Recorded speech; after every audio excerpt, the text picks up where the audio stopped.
পাবিয়াছড়া ও ফটিকরাইয়ের সংযোগস্থলে হুড়মুড়িয়ে ভাঙল নির্মাণাধীন সেতু।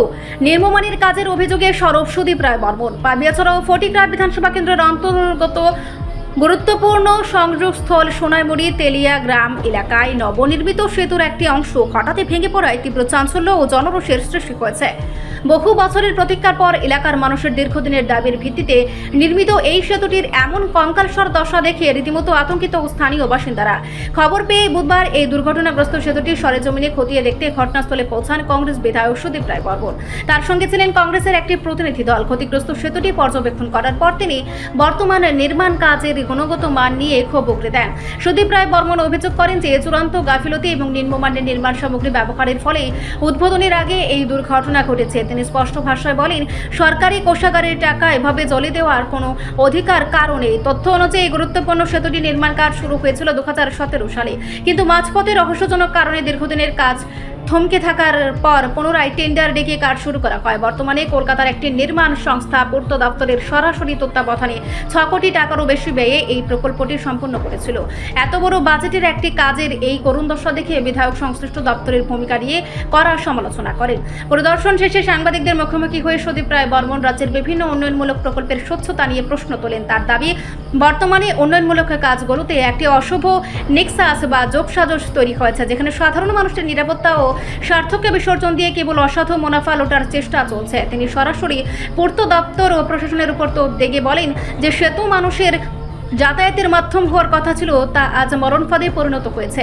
এই ঘটনার পেছনে দায়ী ইঞ্জিনিয়ার ও ঠিকাদারি সংস্থার বিরুদ্ধে কেন ব্যবস্থা নেওয়া হবে না সেই প্রশ্নও তোলেন তিনি। এদিকে সেতুটি ভেঙে পড়ার ঘটনায় এলাকায় চরম উত্তেজনা বিরাজ করছে। স্থানীয়দের অভিযোগ, শুরু থেকেই কাজের মান নিয়ে তারা সংশয় প্রকাশ করলেও প্রশাসনে কর্ণপাতই করেনি।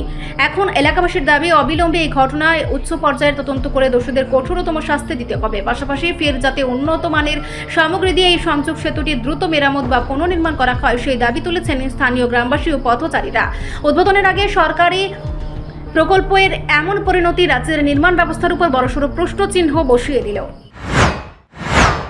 দেখুন, সোনাইমুড়ি টু তেলিয়া এই ব্রিজ নির্মাণ 2017 সাল থেকে চলছে। যিনি 2017 সালে কন্ট্রাক্ট পেয়েছিল উনি আর এখন কাজটা করছেন না। বিজেপি সরকার আসার পর স্বাভাবিকভাবেই তার কাছ থেকে ছিনিয়ে অন্য কোনো এজেন্সিকে দেওয়া হয়েছে।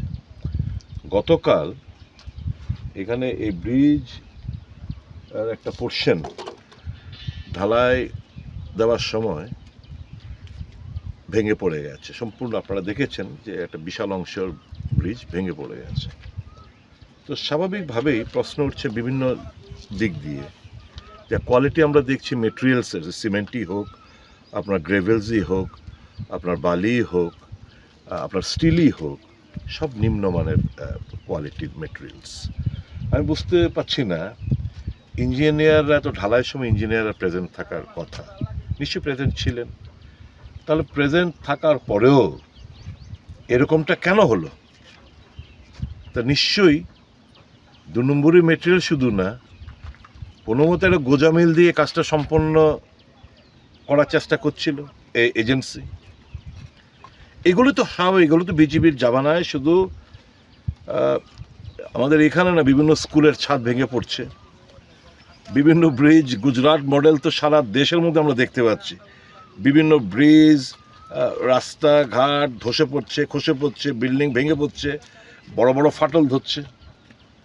অথচ এই এক একটা কাজ যে স্থানীয় কন্ট্রাক্টররা যে শিডিউল অফ রেটে কাজটা করেন, বহিরাগত যে এজেন্সিকে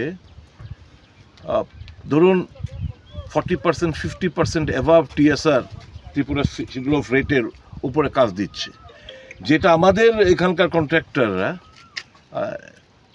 মাইনাসও কাজ, ভালো কোয়ালিটির মাইনাস শিডিউল রেটে মাইনাস দিয়েও পার্সেন্টেজ দিয়েও ভালোভাবে কাজটা নির্মাণ করতে পারে। এখন কথা হচ্ছে এই কাজগুলো মোটা অঙ্কের টাকার অ্যাভাব পার্সেন্টেজ দিয়ে করার উদ্দেশ্য হচ্ছে একটা বিশাল অংশ কাটমানি দিল্লি, রাজ্য, পার্টি, মন্ত্রী সব লুটে ফুটে খাচ্ছে। তো যার প্রেক্ষিতে এই সমস্ত safety compromise, materials compromise, engineer compromise, agency compromise, everybody is compromise. তো এরকম তো হবে, মানুষের এটা তো একটা ব্রিজ, মানুষের জীবন ঝুঁকি, গাড়ি বাড়ি নিয়ে মানুষ যাবে, দীর্ঘদিনের একটা স্বপ্ন।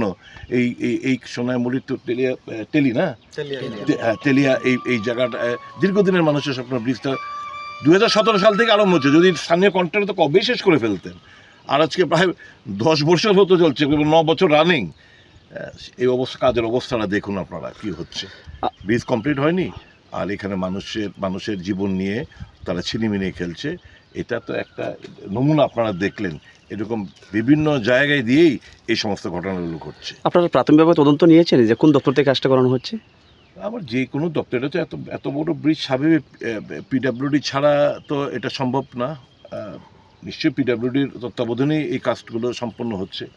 তো আমাদের দাবি থাকবে ইমিডিয়েটলি একটা টেকনিক্যাল একটা এক্সপার্ট টিম দিয়ে পুরো ব্রিজ যা কাজ সম্পন্ন হয়েছে তার মেটেরিয়ালস আপনারা দেখছেন। এই স্টিল গত 1.5-2 বছর ধরে পড়ে রয়েছে খোলা আকাশের নিচে, জং ধরা স্টিল, অক্সিডাইজড হবে জলে, মানে এগুলো যখন দেবে আস্তে আস্তে অক্সিডাইজেশন হয়ে এগুলো ক্ষয়ে স্টিলগুলো দুর্বল হয়ে পড়বে। তো এই মেটেরিয়ালসগুলো ইউজ করছে সিমেন্ট, নিম্নমানের কোম্পানি কিংবা যেগুলো পাথর হয়ে গেছে এগুলোকে আমরা দেখতে পাচ্ছি এখানে রয়েছে।